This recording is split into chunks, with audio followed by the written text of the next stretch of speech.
மீனராசி அன்பர்களே, இன்னிக்கு உங்களுக்கு ராசிநாதன் குரு பகவான் சந்திரன் மற்றும் சுக்கிரனுடன் சேர்ந்து 4ஆம் வீட்ல அமர்ந்திருப்பது ரொம்பவே விசேஷம். இதனால வீடு, வாகனம், குடும்பம்னு எல்லா விஷயங்கள்லயும் மகிழ்ச்சி பொங்கும். உங்க மனசு ரொம்ப சந்தோஷமா இருக்கும். புது முயற்சிகளுக்கு சாதகமான நாளா இது இருக்குங்க.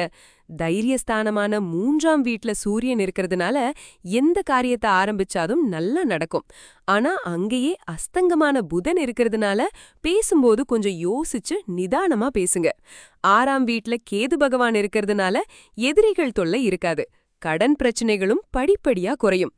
இதே சமயம் உங்க ராசியிலேயே சனி பகவான் இருக்கிறதுனால 7.5 சனியில ஒருவித பொறுப்பு சுமையும் உடல் ஆரோக்கியத்துல கொஞ்சம் சோர்வும் இருக்கும். 2ஆம் வீட்ல செவ்வாய் பகவான் இருக்கிறதால குடும்பத்துல சின்ன சின்ன வாக்குவாதங்கள் வர வாய்ப்பிருக்கு. அதனால பண விஷயத்துல எந்த முடிவும் அவசரப்பட்டு எடுக்காதீங்க.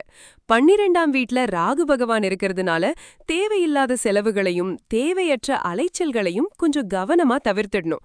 மொத்தத்துல இன்னைக்கு குடும்பத்துல ஆதரவும் மன நிம்மதியும் இருந்தாலும் உடல் நலத்திலையும் பண விஷயத்திலையும் கூடுதல் கவனம் செலுத்த வேண்டிய நாளா இது இருக்கு.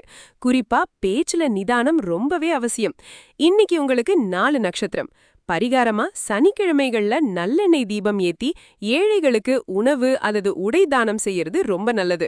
இன்னைக்கு செவ்வாய்க்கிழமைங்கிறதுனால முருகப்பெருமான வழிபடுறதும் சனி பகவானுக்குரிய மந்திரங்களை சொல்றதும் உங்களுக்கு நல்ல பலன்களை கொடுக்கும். எல்லா வளமும் பெற்று சிறப்பா வாழ வாழ்த்துக்கள்.